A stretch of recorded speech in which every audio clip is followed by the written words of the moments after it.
Baik, materi kita kali ini adalah Global Trend of Ready to Eat Food. Jadi kita akan mempelajari tentang bagaimana tren global mengenai ready to eat food.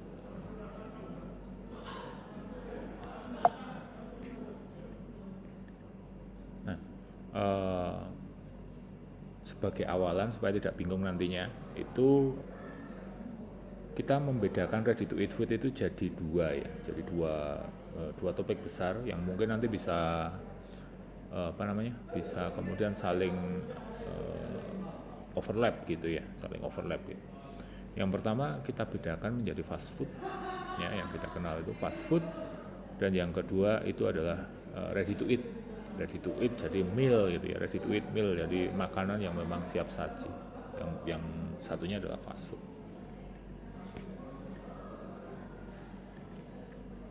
Ya. Oke, kita overview dulu materi yang akan kita pelajari hari ini. Yang pertama adalah definisinya ya. Apa sih definisi fast food atau ready to eat meal itu? Nah, yang pertama itu disiapkan dengan cepat ya, disiapkan dengan cepat, suatu makanan yang dapat disiapkan dengan cepat. Kemudian yang kedua itu makanan ini juga dikonsumsi dengan cepat pula gitu ya, jadi langsung bisa kita konsumsi. Atau kalau ready to eat meal ya kita hanya memerlukan sedikit usaha ya, sedikit efforts untuk bisa kemudian memakannya, mengkonsumsinya begitu. Misalnya di oven, misalnya dimasukkan dalam microwave gitu misalnya, nah, gitu ya. Disiapkan dengan cepat, dikonsumsi dengan cepat. Kemudian, nah yang ketiga itu adalah biasanya, terutama yang fast food ya, itu adalah tinggi kalorinya tinggi banget. Kemudian gulanya tinggi, kemudian kadar garamnya tinggi, kadar lemaknya juga tinggi gitu. Fast food yang selama ini kita kenal ya. Ready to eat meal juga awalnya begitu, tapi kemudian mulai berubah. Nanti kita lihat perubahannya seperti apa. Kemudian yang selanjutnya adalah banyak aditifnya, misalnya pengawet, pewarna ya,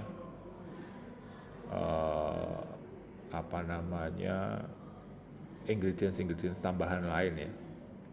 Kemudian yang terakhir adalah murah biasanya ya, biasanya murah. Fenomena ini dijumpai di luar negeri ya. Kalau di Indonesia kok kayaknya tetap mahal ya, kalau di Indonesia ya. Kalau kita ke fast food itu kan mahal juga.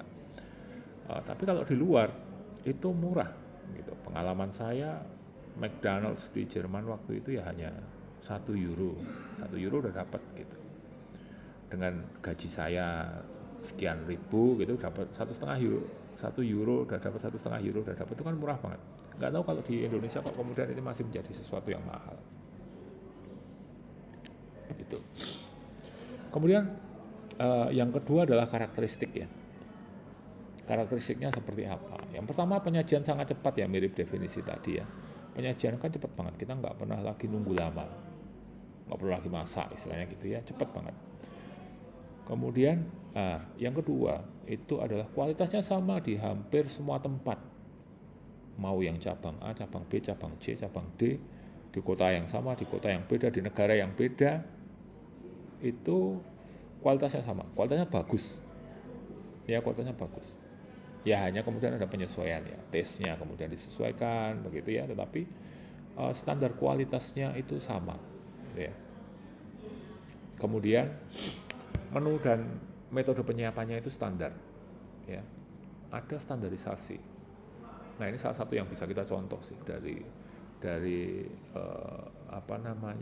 fast food atau ready to eat meal, itu penyiapannya itu benar-benar terstandar. Di restoran-restoran lokal kan beda ya, kadang-kadang juga beda, tangannya beda. Satu warung bakmi yang sama, satu restoran bakmi yang sama, kokinya beda, rasanya beda ya, tidak terstandar, kadang-kadang begitu. Nah, kalau yang rantai fast food ini benar-benar bisa terstandar gitu, baik menu-menunya, metodenya, alatnya, runningnya, layoutnya itu standar semua. Kemudian yang ketiga kita juga nanti akan melihat pemainnya siapa sih gitu. Tapi kan Anda sudah kenal sebenarnya. Pemainnya McDonald's misalnya, Subway, Pizza Hut, KFC. Kalau lokal mungkin ada Bangor mungkin ya. Meskipun juga nggak terlalu, sekarang gaungnya di awal-awal itu aja. Sekarang nggak terlalu hit and run gitu. Coba nanti kalian pikirkan dan kalian analisis ya. Apa ya? Ada yang lokal yang kemudian bisa survive nggak? Gitu. Kemudian yang keempat adalah inovasi teknologi. Misalnya self-service outlet ya, kalau kita ke McD atau ke Burger King gitu ya, itu outletnya sudah self-service, kita ngisi sendiri gitu ya, nanti tinggal bayarnya aja bisa di situ gitu. Atau ke IKEA gitu misalnya, padahal IKEA kayak gitu ya, bukan, itu kan sebenarnya bukan fast food gitu, tapi mereka nyontoh itunya, nyontoh sistemnya, dan keren sih sistemnya gitu. Jadi pilih-pilih sendiri, customize sendiri ya. Kalau di McD misalnya saya yang biasanya sama anak-anak gitu ya, tanpa sayur, tanpa pickles gitu kan, bisa milih ya picklesnya berapa, di breakdown gitu, jadi sesuai dengan keinginan kita masing-masing gitu. Kemudian ada order online misalnya. Banyak banget sekarang. Nah ini juga, kalau ini sih nggak cuma fast food ya, semuanya juga bisa sekarang order online pakai pihak ketiga. Kemudian drive thru, ini kan juga keren sebenarnya. Nggak usah turun dari mobil atau motor gitu sekarang ya, bisa langsung drive thru, langsung ambil. Ini juga kenyamanan juga, inovasi teknologi juga. Kemudian delivery apps ya, yang sering saya pakai itu Pizza Hut misalnya. Nah itu memberikan banyak diskon, memberikan banyak poin yang kadang-kadang bisa sampai kita bisa tuker dengan pizza gratis misalnya. Itu inovasi yang yang bisa dilakukan gitu ya. Kemudian mengurangi plastik ya, beberapa sudah tidak ada sedotan misalnya, meskipun gelasnya masih kan gitu ya, at least they do something gitu. Kemudian budaya ya, fast food, ready to eat meal itu mempengaruhi budaya dan gaya hidup, really ya, sangat mempengaruhi, hebat banget mereka itu. Mereka bisa kemudian banyak berperan, banyak mempengaruhi ya positif negatif, tapi kehadiran mereka itu benar-benar seperti sesuatu yang memang langsung kita rasakan gitu perbedaannya gitu. Keberadaan mereka itu benar-benar memberi impact ya, baik negatif maupun positif. Kemudian mereka mempengaruhi, tapi mereka juga dipengaruhi oleh budaya lokal loh gitu. Kenapa demikian? Ya karena mereka ingin laku ya. Ketika mereka ingin laku kan pasti kan selera lokal yang kemudian mereka lihat ya, orang-orang suka apa sih gitu. Apakah ada yang berhasil? Banyak. Apakah ada yang gagal? Tidak sedikit juga yang gagal gitu ya. Nanti kita bahas beberapa hal yang mereka lakukan dipengaruhi oleh budaya lokal juga mereka, terutama menu-menunya ya. Nah, Anda sudah bisa membayangkan juga sih. Nah, kemudian future trendnya misalnya kesehatan tubuh misalnya. Mereka mengarah kepada kesehatan, karena mereka mulai tahun 90-an itu mereka sudah dihajar dengan kampanye-kampanye yang bahwa mereka itu nggak sehat dan lain sebagainya. Nah mereka mencoba untuk memenuhi itu gitu. Ya meskipun orang juga tahu kalau kita ke fast food ya jangan berharap makan sehat toh, kan gitu. Logikanya begitu. Kemudian emotional appeal. Ya mereka menggunakan kedekatan emosional gitu ya. Mereka menggunakan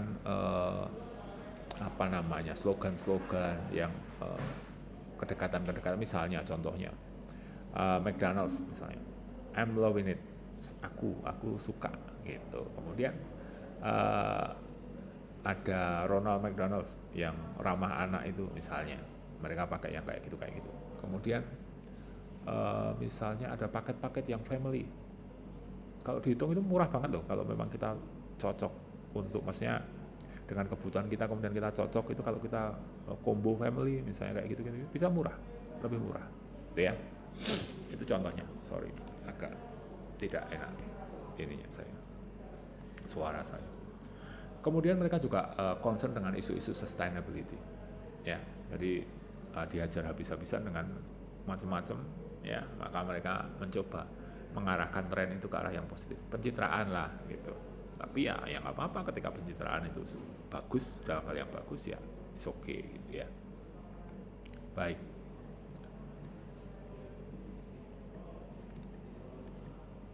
nah ini kita akan lihat sedikit ya, kita lihat sedikit tentang sejarahnya seperti apa. Nah, yang pertama dimulai sekitar tahun 1921 ya, penemuan fast food pertama kali, White Castle, rantai fast food pertama tahun 1921, bayangkan sedemikian lamanya ya. Apa yang dia temukan ya, hal apa yang kemudian dia sumbangkan kepada perkembangan jenis makanan seperti ini. Itu yang pertama adalah standarisasi ya, standarisasi metode pembuatan, standarisasi harga, standarisasi kualitas. Nah, mereka menerapkan ini, sebelumnya enggak ada ya, mereka mulai menerapkan itu ya, dianggap sebagai rantai fast food yang pertama. Kemudian yang kedua tahun 40-an ya, mulai McDonald's system ya, kemudian speedy service system. Ini mulai layout dan aliran produksinya. Kalau kalian sempat lihat gitu ya, atau mungkin kalau lihat masuk enggak ya, ngintip gitulah, ngintip aliran produksinya di McDonald's itu seperti apa sih, layoutnya, peletakan alat-alatnya itu kayak apa sih gitu. Ini sangat penting, kalau enggak tubruan itu ya, orang-orang yang bekerja di kitchennya fast food itu, kalau layoutnya nggak bagus itu kacau balau.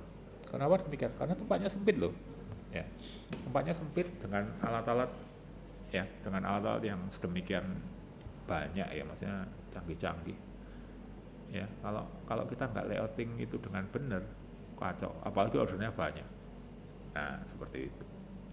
McDonald's yang pertama kali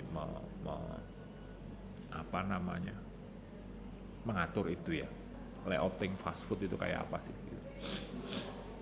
Nah, kemudian tahun 55 itu mulai dengan franchise ya yang kita kenal, maka itu bisa menyebar ke seluruh dunia ya, mengembangkan sistem franchise ya, Ray Kroc dan McDonald's yang kita kenal ya. Kemudian pengembangan awal ini adalah kemudian menjadi cikal bakal pengembangan rantai fast food seterusnya gitu, rantai fast food seterusnya. Nah, kemudian tahun 70-an adalah global expansion and cultural integration ya, jadi ekspansi global. Mulailah kemudian tahun 70-an itu menyebar kemana-mana, menyebar ke seluruh dunia. Coba cari kalian data, ada berapa sih McDonald's di seluruh dunia itu misalnya, atau ada berapa KFC di seluruh dunia ya, you will amazed ya, banyak banget ya, cek saja. Ekspansi global KFC, McD, Pizza Hut, banyak hal yang lain. Kemudian, termasuk juga kan kemudian beradaptasi dengan budaya lokal. Nah ini yang tadi saya katakan di overview ya, tahun 90 itu berkembang ini ya, awareness ya, atau kewaspadaan terhadap kesehatan dan gizi dari fast food yang beredar, karena memang luar biasa nggak sehat ya. Kalau dari sisi tertentu iya memang fast food kemudian di brand atau dicap adalah makanan yang tidak sehat, tinggi gula, tinggi garam, tinggi lemak, ya, kalorinya juga luar biasa. Nah, kemudian yang mereka lakukan apa? Pengenalan salad gitu ya, salad gitu ya. Kemudian nggak digoreng tapi di-grill misalnya, atau plant-based gitu. Itu kemudian yang mulai dikenalkan juga. Ya meskipun kita sadar juga itu tadi sekali lagi bahwa kita ke fast food chain, we are not hoping for a healthy meal, right? Ya kita tahu gitu, kita tahu hal itu. Ya kalau kamu berharap akan makanan sehat ya, kalau kamu ke fast food ya salah jurusan kamu, gitu kan? Kamu ke fast food ya, kamu cari convenient, kamu cari comfort food, ya yang bisa membuat kamu merasa bahagia, gitu kan? Ketika kalian masuk ke McD dan makan burgernya, kalian selalu tersenyum pasti. Mosok ya, nggak pernah kan lihat orang yang ada di McD kemudian wajahnya nggak bahagia gitu. Pasti bahagia. Itu comfort. Soal healthy nanti dulu ya. Enggak, karena tujuannya bukan itu. Kemudian 2010 sampai sekarang itu adalah integrasi teknologi, perkembangan teknologi yang benar-benar luar biasa. Ya, dulu sekian tahun yang lalu McD belum ada kios yang kita bisa milih sendiri, itu belum ada. Ya, tapi itu kan kemudian berkembang. Platform digital, opsi delivery itu juga menyenangkan loh. Ya, zaman sekarang tidak terlalu terasa karena mungkin ada Gojek, GoFood, Shopee Food, dan GrabFood dan sebagainya. Kalau dulu 14045 kalau nggak salah ya nomornya ya, itu sangat bermanfaat ya, ordering gitu sangat oke. Ya, dulu. Kalau sekarang kan banyak pilihan jadi tidak terlalu berasa vibes-nya, nggak terlalu berasa keren gitu ya. Dulu oke banget itu. Nah itu adalah milestone ya, itu tadi adalah milestone sejarah-sejarahnya seperti apa. Bukan sejarah yang detail ya, tapi hanya sekedar milestone ya, batu loncatan tahun berapa yang kemudian ting ada sesuatu yang penting di situ gitu ya. Nah, oke, kalau yang ini apa? Yang ini adalah global fast food market share. Jadi kalau kalian cek di Google ya ada banyak informasi di sana tentang berapa miliar sih, berapa juta dolar gitu ada di sana. Saya nggak mau memunculkan itu, saya memunculkan ini ya, bahwa burger and sandwich itu masih menjadi yang utama, share-nya tinggi. Dan ternyata Asia dan Latin American food itu juga tinggi loh. Ya. Padahal mereka juga not so fast gitu ya. Kalau kita ngomong fast food, Asia dan Latin American itu ya nggak terlalu fast juga gitu. Cuman masih ada kesan bahwa itu memang makanan yang disiapkan. Meskipun lebih cepat daripada kalau kita ke restoran Asia gitu ya. Tapi masih ada kesan disiapkan mie misalnya, atau nasi goreng atau apa yang dulu sering saya beli ketika saya di luar. Nah, kenapa demikian? Karena keunggulan dari Asia dan Latin American food itu semuanya suka, ada di mana-mana gitu ya. Jadi pasarnya tinggi banget ya. Kalau kalian cari ketika ya di sini pasti banyak. Kalau kalian pas kebetulan lagi di luar negeri gitu, carilah, itu kan pasti ada resto-resto gitu atau food truck gitu ya, itu banyak. Nah, ini marketnya, ini market kayak gitu. Mungkin ini global, mungkin bisa berbeda kalau di Indonesia. Ya, mungkin beda kalau di Indonesia pangsanya berapa ya untuk tiap-tiap produk gitu. Menarik sekali untuk mempelajari itu. Kenapa? Ya, kalian bisa belajar untuk memperkirakan ya bisnis apa yang kemudian kayaknya bisa sustain nih gitu ya, kayaknya bisa sustain untuk kedepannya ya. Kalau kalian lihat tadi beberapa contoh yang saya sebutkan, misalnya burger ya, beberapa brand burger itu sempet rame banget, sekarang udah nggak ada bunyinya. Ada satu dulu langganan saya di dekat Galaxy Mall itu, anak saya suka, sering ke sana. Tapi kemudian mereka merubah sausnya, kayaknya ada sesuatu ya, ada sesuatu yang kemudian agak aftertaste pahit gitu. Anak saya sudah nggak pernah lagi mau diajak ke situ. Ya. Kenapa kemudian tidak bertahan lama seperti brand-brand lain yang kita kenal ini, gitu. Pertanyaannya demikian. Nah, kenapa mereka bisa bertahan? Karena mereka bisa memenuhi keinginan konsumen, ya. Mereka bisa memenuhi keinginan konsumen, kan intinya itu. Kenapa sebuah brand itu bisa bertahan? Karena mereka bisa memenuhi keinginan konsumen, ya. Keinginan akan apa? Yang pertama, kenyamanan. Enak banget toh kalau ke fast food itu kan nyaman, cepet gitu ya. Tempatnya juga oke gitu kan. Kecepatan kamu harus nunggu lama. Ya, kamu harus nunggu lama. Kemudian harga ya ini kalau di luar sekali lagi. Ya, kalau di luar sekali lagi harga murah banget beneran. Ya, kalau di sini I don't know. Ya, saya enggak, kalau menurut saya sih still a bit expensive ya, tetap lebih mahal. Nah, dan kalau kita selalu kan ngomong 3 yang awal itu tahu, fast food itu kenyamanan, kecepatan, harga, menurut saya itu nggak salah, tapi ada hal yang terlupa, dan ini yang paling penting kalau menurut saya, rasa. Ya, rasa itu penting banget. Mau senyaman apa, mau secepat apa, harga semurah apa, kalau rasanya nggak oke, nggak akan bertahan lama. Kalau rasanya oke, harganya naik dikit, tetap rame. Ya, ini yang sering kali ini ya, mereka mampu memenuhi itu gitu ya. Karena apa? Nah, ini nanti hal-hal yang negatifnya yang akan muncul, nanti kita lihat. Mereka mampu memenuhi ekspektasi rasa dari segala golongan masyarakat. Mulai mbah-mbah sampai anak kecil juga suka. Ya. Nah, ini juga gengsi. Ya. Saya nggak tahu ya kalau di luar itu enggak sih. Tapi kalau di sini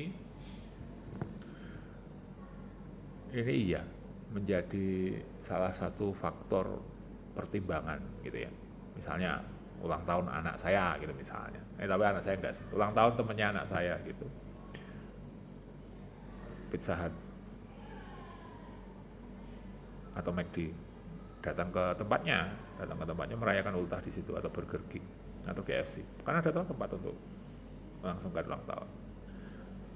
Oke, secara ini praktikal yes ya. Mungkin supaya praktis saja, supaya cepat. Cuman saya menduga, saya berprasangka buruk ya, bahwa ada faktor gengsi juga di situ. Selama gengsi itu masih ada ya iya.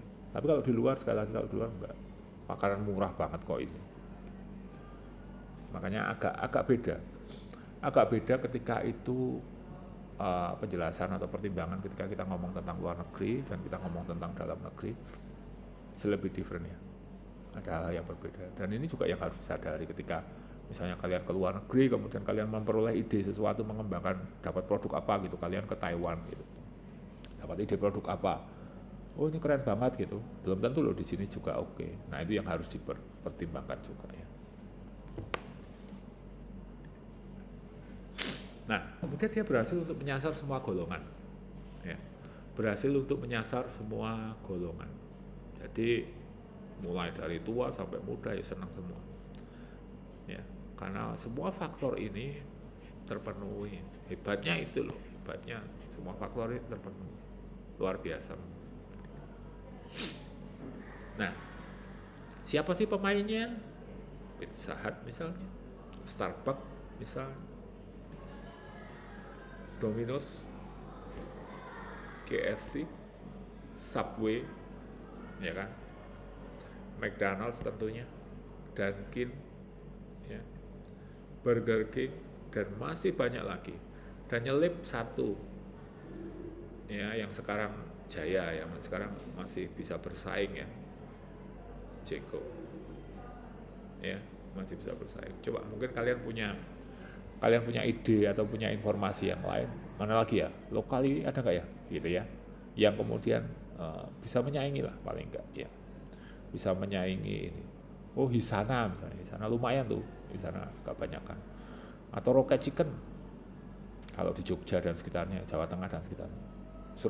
Jawa Timur saya cuma lihat di Sidoarjo, Surabaya enggak, belum tembus. Di Yogyakarta banyak banget. Olive Chicken misalnya. Ya, mungkin kalian tahu tentang ini, ya bagus itu informasi-informasi dan peluang ya, kalian bisa melihat itu sebagai peluang. Baik, nah kalau ready to eat meals gimana? Nah ini nanti yang maksud saya overlap ya, kadang-kadang presentasinya kemudian menjadi overlap. Nestle misalnya, dia pemain bagus juga. Kemudian ada Conagra, yang lain-lainnya I don't really familiar with ya, tidak terlalu familiar saya. Hormel Foods, Kraft Heinz, yes, ya, saya sangat familiar dengan ini, ya, pernah ke pabriknya juga di Jerman sana. General Mills, ya, Tyson Food, dia menyediakan ready to eat meals. Ya. Bagaimana kalau dengan yang di Indonesia, saya tidak terlalu familiar. Cuman kalau kita misalnya, mungkin pemainnya lokal-lokal kecil-kecil ya, kalau kita ke Papaya atau Hoki gitu kan, ada ya yang ready to eat meals yang kalau jam berapa ada diskonan itu, ya. Coba eksplorasi lebih tentang hal itu. Untung tau mereka itu kalau membuat yang seperti itu. Ya. Ready to eat meals, tinggal dipanaskan misalnya. Ya. Nah, kemudian apa peranan dari otomasi, machinery, artificial intelligence dalam bisnis fast food dan ready to eat meals? Ada beberapa vendor yang sudah pakai robot loh, cookingnya sudah pakai robot. Kalau kita mau yang paling sederhana ya, peranannya adalah sensor misalnya, sensor panas misalnya. Kenapa sih ayamnya McD itu atau KFC itu matangnya setara? Jarang banget ada yang kegosongan gitu. Karena alat penggorengannya sudah ada sensornya. Misalnya begitu. Pizza juga gitu, ada sensornya. Sampai seberapa kematangannya, sampai seberapa ketebalannya, ada sensornya tuh. Ya kalau kita bikin sendiri kan, ya kadang oke, kadang kagak, banyak enggaknya gitu kan. Nah ini pizza automation tadi yang saya sebutkan tadi. Deteksi kecukupan proses ya, panasnya sudah cukup atau belum, temperaturnya berapa, kalian boleh memasukkan ayamnya, mau digoreng itu ketika suhu minyakmu itu berapa, itu udah ada sensornya. Berapa menit kemudian harus diangkat, itu sudah jelas. Apa yang terjadi ketika suhunya kemudian menjadi lebih tinggi, apa yang harus kamu lakukan, itu semuanya SOP-nya sudah jelas. Ya. Kemudian self ordering kiosk tadi, yang kita bisa order sendiri, tinggal mencet, customize apa yang kita mau gitu ya. Kemudian vending machine juga ada loh ya, terutama untuk yang ready to eat meals ya. Kalau apa namanya, fast food saya kok belum lihat ya, nggak tahu, mungkin saya salah, tapi saya belum lihat kalau itu fast food.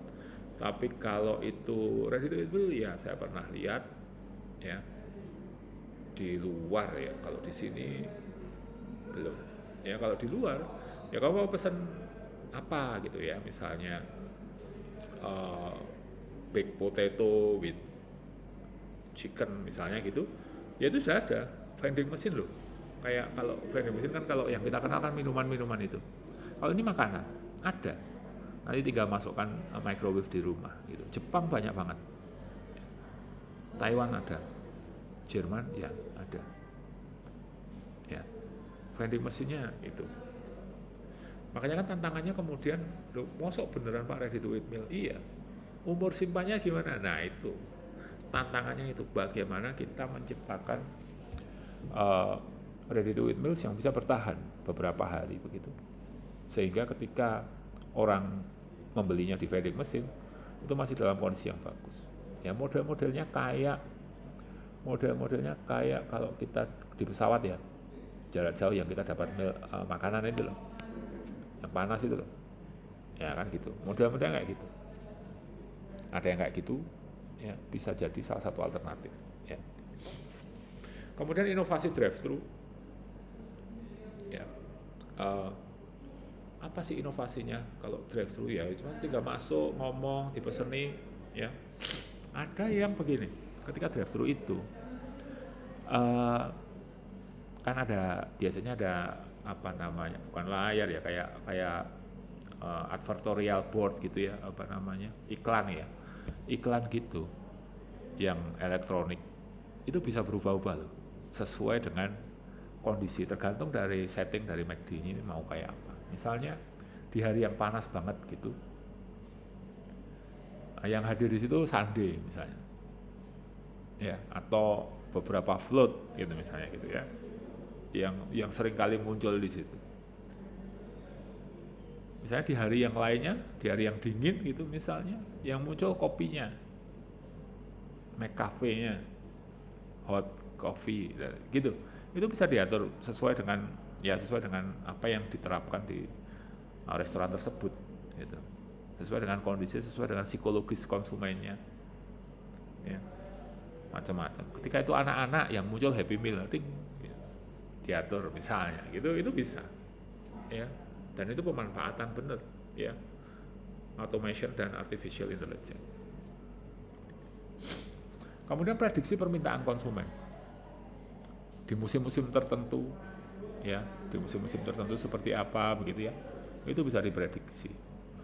Apa namanya, berdasarkan data yang mereka punya, big data yang mereka punya, mereka bisa memprediksi kira-kira di bulan ini, di summer gitu, apa yang banyak diminta. Nah ini nanti berkaitan termasuk yang saya jelaskan ini tadi. Ya. Semakin kita dikuasai oleh data-data ya, kayak tidak ada rahasia aja, keinginanku aja udah diprediksi. Kemudian ada juga deteksi untuk sortasi ya, deteksi untuk sortasi dan pengemasan. Kalau kita di ready to eat meals misalnya, sortasi bahannya ataupun pengemasannya, nanti ada yang tidak memenuhi syarat atau tidak, itu bisa terdeteksi dari sensor biasanya, warna misalnya, atau berat gitu, misalnya. Itu seperti itu. Pengecekan kualitas melalui visual AI, ya lewat visual kemudian dicek kualitasnya seperti apa, penataannya, warnanya dan lain sebagainya. Kemudian ada rekomendasinya, apakah itu bisa lanjut, apakah itu kemudian harus di repack atau diproses sekali lagi atau bagaimana gitu. Itu ada, mereka menggunakan itu. Luar biasa sekali ya. Kemudian bisa juga dipakai untuk prediksi pemeliharaan alat-alat. Maksudnya apa? Jadi diprediksikan ketika penggorengan ini dipakai terus-menerus sekian waktu, kapasitas produksinya sekian, maka ada prediksi bahwa di bulan ini tanggal sekian dia harus maintenance, misalnya gitu ya. Jadi itu diatur, jadi nggak ada kemudian lagi produksi banyak tiba-tiba rusak di tengah jalan gitu. Lagi produksi banyak tiba-tiba rusak, nggak tahu, ini dipakai terus, maintenance ya cuma rutin aja, cuman kadang-kadang kan yang terjadi kita nggak tahu ya. Seperti itu bisa membantu pemeliharaannya, keren banget.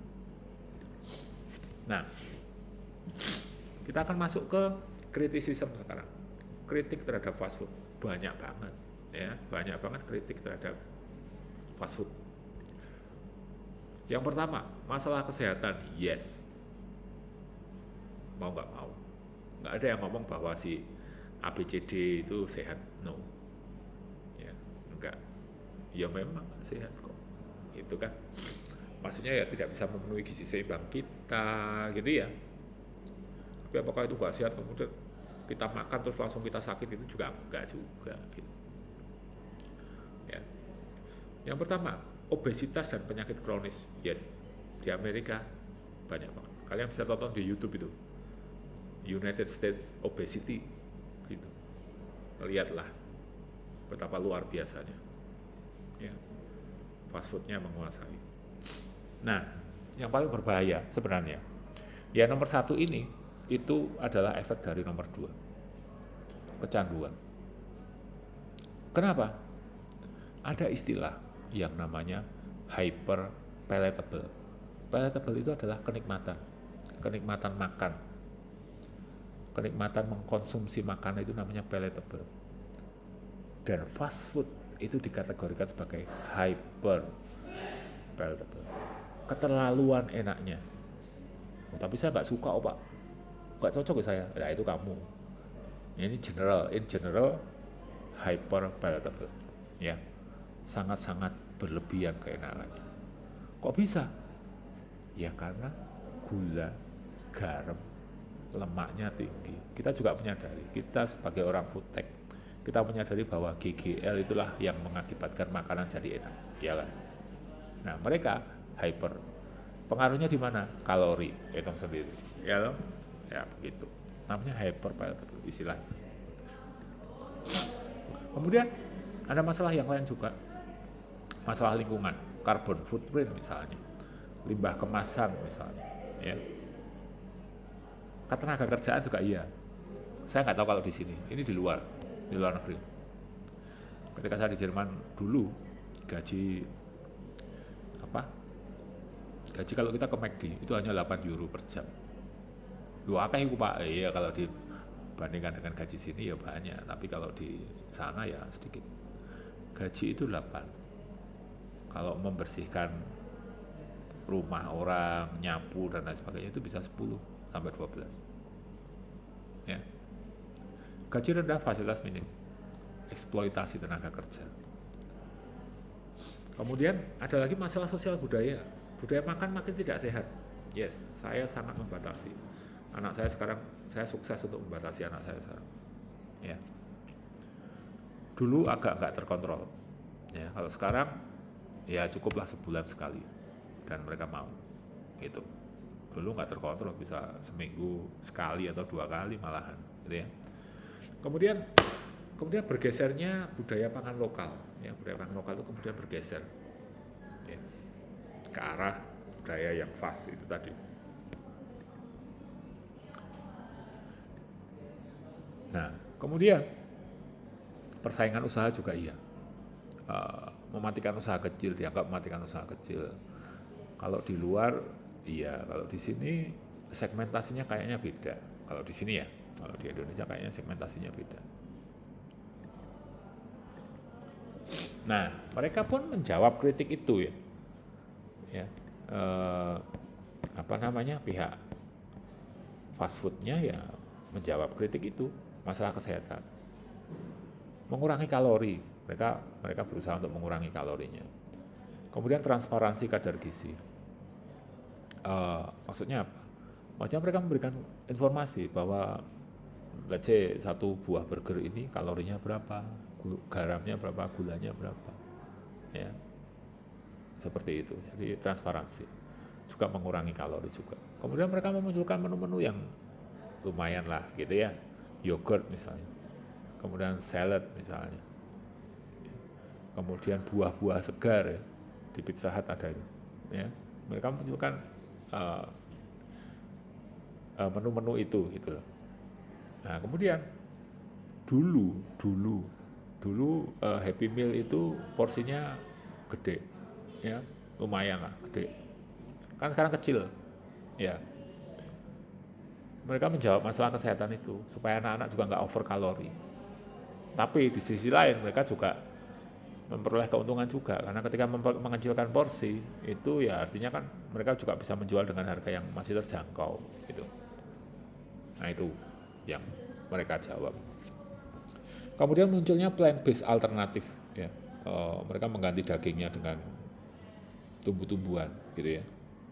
Alternatif itu mereka lakukan. Kemudian masalah lingkungan tadi, mereka kemudian sumber bahannya yang sustainable. Mereka mengadakan mereka membentuk kemitraan ya, mereka membentuk kemitraan dengan petani-petani, peternak-peternak begitu ya, untuk mensuplai bahannya, yang kemudian certified, artinya bahannya ya bertanggung jawab ya, bagus, pengelolaannya bagus, konsumsinya juga misalnya ternak juga dikembangkan dengan baik gitu ya, dagingnya sehat, termonitor oleh Departemen Kesehatan dan lain. Kemudian pengurangan plastik, yes jelas, straw sudah nggak ada, kantong plastik dulu ada, terus ganti kertas, meskipun kertas itu juga ya itu juga nggak sustainable juga sih gitu. Kemudian masalah tenaga kerja, peningkatan gaji dan fasilitas sudah dilakukan, peluang karir ada gitu ya, jam kerja kemudian lebih fleksibel. Kalau di luar soalnya, ya pengalaman saya ya, kerja ya itu salah satu yang paling gampang gitu ya di fast food chain, karena murah, harga tenaga kerjanya murah, jam kerjanya kadang-kadang mengerikan gitu ya, ya seperti itulah. Kemudian masalah budaya itu diatasi dengan lokalisasi menu, ya, gulai, ayam gulai McD misalnya, yang saya sama sekali nggak cocok, ya, nggak tahu kalau kalian, ya, dan beberapa yang lain, you name it, ya, mungkin besok yang dapat presentasi ini bisa memunculkan juga, ya, memunculkan juga ide-ide apa gitu ya, nah, kadang-kadang, kok kayak gitu ya. Kemudian masalah persaingan dan komunitas itu bisa mendampingi usaha kecil mereka ya. Kemudian beasiswa dan sponsor kegiatan misalnya. Nah, ini adalah contoh untuk apa yang mereka lakukan ya. Impossible Whopper ya, ini muncul sebagai dari Burger King, nggak pakai daging sama sekali. Ya. Nggak pakai daging sama sekali, petis berbahan tumbuhan, ya, bukan hewani. Sama kayak ini McPlant juga kayak gitu, ya, sama. Kemudian ini Beyond Fried Chicken ini kan, ini juga iya, nugget sih, tapi kalau ini nugget yang sama sekali nggak ada hewaninya. Kemudian ini Dunkin juga sama. Beyond Sausage ya. Kemudian ini juga pizza tapi pakai cauliflower itu bunga kol ya, pakai itu dan beberapa bahan lain. Ide-ide ya, siapa tahu kalian nanti bisa skripsinya mau mengembangkan yang model-model yang sama juga. Nah, ini adalah lokalisasi menu ya. Wherever you go, taste the local flavors on the McDonald's menu. Iya, di mana-mana ada. Di Jepang itu ada burger yang dari udang misalnya. Ya. Taco ada juga yang McD itu. Kalau di kita ngomong di kita gulai, rendang itu kan taste lokal. Saya kalau itu cuma beli sekali aja. Ya. Beli sekali just curious gitu. Hanya untuk merasakan aja, kayak gitu. Selebihnya mungkin kalau enak, tetap tidak saya beli. Kenapa? Ya saya ke McD atau saya ke Burger King, ya saya mau cari rasa yang mereka punya, bukan rasa yang lokal. Kalau rasa rendang, ya mending saya ke rumah makan Padang sederhana loh. Atau kalau misalnya mau gulai misalnya, ya saya kemana gitu. Ngapain gitu, saya maunya ya kalau ke McD ya rasanya McD. Kalau ke Pizza Hut ya rasanya Pizza Hut. Cukup sekali untuk merasakan dan mengapresiasi lah, maksudnya oke, nah, atau mengkritik kalau nggak enak, aneh banget gitu misalnya, gitu, seperti itu. Kalau saya sebagai konsumen, I will not coming back for that kind of flavor, karena kedatangan saya ke situ ya saya mau makan yang the best they have gitu, the best they formulate gitu.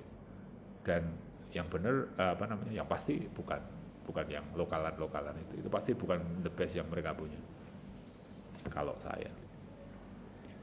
Nah, ini adalah innovation yang dilakukan oleh RTI ya, Ready to Eat. Mereka juga melakukan itu. eh, plant-based meal misalnya vegan, mac and cheese misalnya, quinoa balls ini dari luar semua ya, dairy free burritos misalnya, Impossible Food tadi sudah kita lihat beberapa produknya, high protein and keto meals misalnya, bisa kita formulasikan sesuai dengan kebutuhan konsumen, itu bisa. Low carb pizza misalnya, low carb high protein enchiladas misalnya. Snack bars ya, buat kalian yang gym ya, misalnya mau tinggi protein misalnya, rendah karbohidrat untuk snacking misalnya. Banyak banget kan? Ya, kakak kelas kalian skripsinya juga banyak yang snack bars. Kemudian ethnic flavor ya, Indian cuisine, Indonesian cuisine, Chinese misalnya. Ya, itu inovasi yang banyak inovasi yang kemudian diberikan. Kemudian packaging and presentation, biodegradable mereka pakai, smart packaging misalnya, portion control, single serving. Nah itu juga penting loh, single serving dalam hal ini sekarang itu luar biasa, portion controlnya nggak cuma sekedar, tergantung segmentasi pasar yang kalian bidik. Nggak semuanya itu maunya yang penting banyak dan enak dan harga murah, nggak semuanya kayak gitu. Enak iya, tapi porsi nggak semuanya suka banyak, tergantung kebutuhan. Asal kamu bisa menemukan ini ya, kalian bisa menemukan apa sih gitu ya, marketmu yang mana gitu. Kemudian microwavable ya, habis dari hoki langsung di microwave makan, ringan misalnya. QR, transparansi nutrition content misalnya. Nutrition content dari ready to eat mealsmu itu berapa, itu bisa dilihat di QR-nya. Masuk ke QR-nya kemudian bisa lihat itu. Kemudian augmented reality ya, yang kemarin yang kita sempat bahas, teknologi ini ya, bisa seakan-akan sedang makan di tepi pantai misalnya ya. Kemudian vending machine tadi saya sudah bahas juga. Ya. Kemudian kenapa sih mereka itu bisa bertahan dan keren banget sampai sekarang masih oke? Itu karena marketing salah satunya ya. Selain rasanya bisa memenuhi dan lain sebagainya itu, tapi mereka juga marketing dan advertising strategisnya bagus banget. Humor sosial media, yaitu Twitternya Wendy's misalnya. Nah ini di luar sih, saya nggak tahu kalau yang di sini. Kalau di sini kan Wendy's nggak terlalu ini ya, nggak terlalu boom. Padahal kalau menurut saya they have one of the best produk ya, dibandingkan dengan yang lain yang terkenal itu. Wendy's menurut saya dari sisi rasa, dari sisi tekstur dan lain sebagainya ini oke. Wendy's ini menurut saya, tapi nggak tahu kalau di sini kok tidak terlalu laku gitu, nggak terlalu gede. Kemudian pop culture ini juga mempengaruhi banyak. Diskon limited time offer. Kalau kalian, saya nggak tahu kalau kalian ini nggak ya. Saya itu hampir tiap Jumat, Sabtu, Minggu itu dapat SMS kalau ini, ya. Dari siapa? Burger King, Starbucks, terus apa ya? McDonald's, Pizza Hut, Domino's, ya. Mereka ngomong KFC, mereka ngomong ada diskon hari tanggal sekian gitu. Biasanya sekitar Jumat, Sabtu, Minggu. Berlaku hanya sampai tanggal berapa hari itu. Sudah. Nah ini advertising strategis. Kalau kalian ke KFC, nanti juga dapat pembelianmu berapa. Nanti dapat diskon pada pembelian selanjutnya. Gitu ya. Kan kayak gitu. Saya bukan orang marketing, saya nggak tahu. Saya cuma itu yang saya sharing, yang saya alami aja. Kan gitu, pembelian selanjutnya. Dan dibatasi, ini berlaku 1 minggu setelah tanggal pembelian hari ini. Jadi minggu depan saya harus ke KFC lagi kalau mau pakai ini. Dalam minggu depan ini saya harus ke KFC lagi kalau mau pakai diskon itu. Modelnya kayak gitu. Ya. Ini salah satu strategi juga. Mungkin kalau di retail yang lain, di Matahari gitu, kalau yang bertanda biru gitu, dapat diskon lagi, habis dibayar dari kasir kalian dapat diskon, kalian muter lagi cari barang lagi. It's never ending purchasing ya. Keren ya strateginya ya. Ya, itu salah satu aja. Loyalty rewards program. Ya, ini banyak. Pizza Hut ada nih. Yang saya ikuti ya Pizza Hut. Ya, loyalty rewards program. Indomaret itu ada juga. Indomaret Point itu ada juga. Alfa saya nggak terlalu mengikuti. Kemudian pemakaian atau penggunaan atau pemanfaatan celebrity and influencer itu juga masih oke ya, masih oke. Saya ingat beberapa waktu yang lalu di McDonald's itu ada pembagian apa ya, kalau nggak salah BTS ya, kalau nggak salah ya, edisi BTS atau apa gitu. Wow, kena macet saya di depan situ. Karena McD yang di sono, McD yang di pojokan itu penuh manusia, luar biasa. Waktu itu anak saya juga minta, tapi bukan karena ini, anak saya minta, Pak mau ke McD, jangan hari ini, gitu, karena ada antrian yang sangat luar biasa. Nah itu penggunaan selebriti dan influencer masih, asal bisa memilih selebriti dan influencernya yang pas. Kemudian ada nostalgia marketing, ya. Nostalgia marketing itu Burger King, McDonald's itu memunculkan menu-menu sekian tahun yang lalu. Ini menu yang dulu pertama muncul, gitu. Itu adalah nostalgia marketing. Keren-keren ya, ilmu-ilmu marketingnya keren-keren ya. Saya bukan orang marketing, jadi saya terkagum-kagum juga. Wah, ada ya kayak gini ya, gitu. Kemudian sustainable initiative, ini menyasar golongan-golongan tertentu yang memang concern terhadap kampanye sustainability. Biasanya, saya nggak tahu tepatnya, tapi biasanya ketika suatu usaha melakukan sustainable initiative itu akan berimbas pada pemotongan pajaknya dia. Jadi ya nggak cuman sekedar memang benar-benar niat itu gitu, nggak selalu ya. Ada pemotongan pajak ketika kita melakukan hal-hal yang berkaitan dengan sustainability, gitu. Ada insentif untuk pemotongan pajak. Kemudian emotional branding tadi sudah saya sebutkan, I'm loving it, ya, colonial persona, ya, model-model kayak gitu. Jadi menggunakan, kalau tadi contoh saya Ronald McDonald ya, yang friendly, yang menyenangkan, gitu. Ada juga kolonel ya, kolonel KFC itu, Colonel Sanders.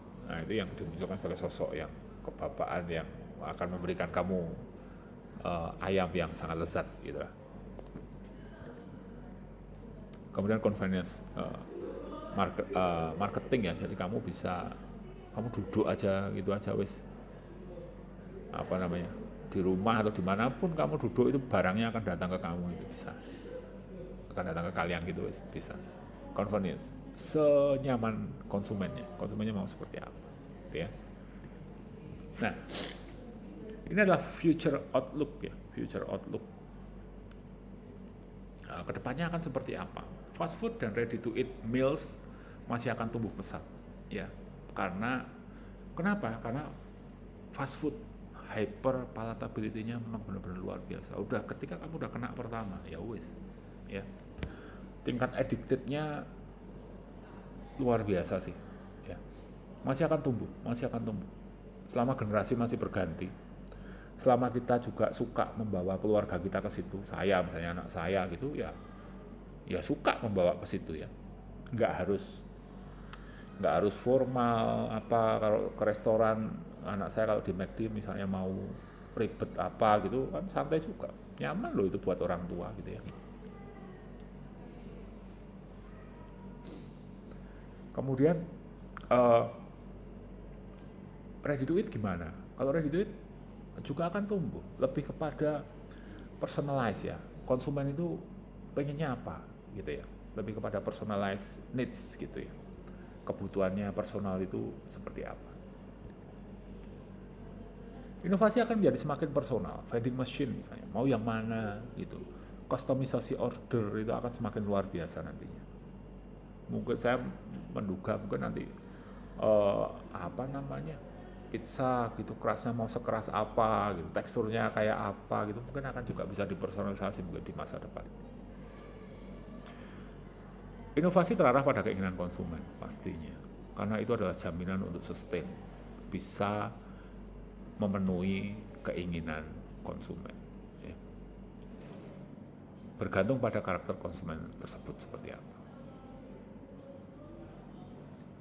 Nah, kira-kira materinya seperti itu teman-teman.